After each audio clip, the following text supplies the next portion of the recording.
My stepmom said I wasn't family, just a guest, so I acted like one, and she wasn't ready for it. It happened during a fight about my college fund. Dad had remarried Veronica when I was 14, and by the time I turned 17, she'd made it crystal clear where I stood.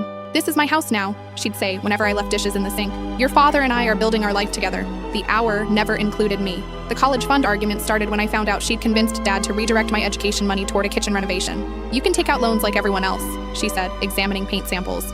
"We need to invest in our home. Not my home, apparently. Just theirs."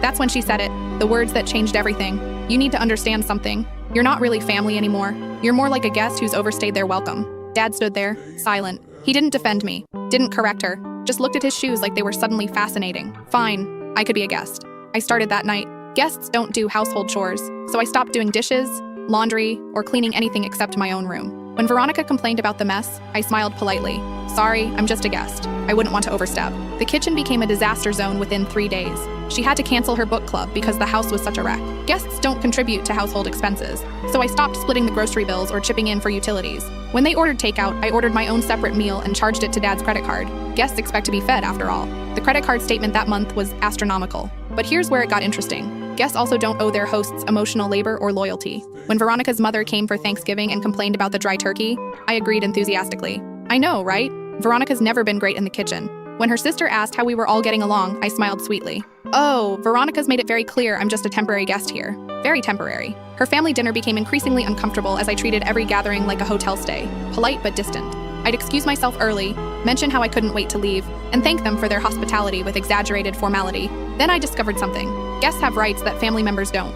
I researched tenant laws in our state. Turns out, I'd lived there continuously for over 3 years. That made me a legal tenant, regardless of what Veronica called me, which meant they couldn't just kick me out. They'd need to give me 60 days written notice and follow formal eviction procedures. When Veronica tried to change the locks during my school day, I called the police. The officer was not amused to learn she'd illegally locked out a legal tenant. She had to let me back in and got a warning about illegal eviction attempts. The real chaos started when I began treating their home like an Airbnb property. I started leaving reviews. Not publicly, but I'd email their friends and family detailed feedback.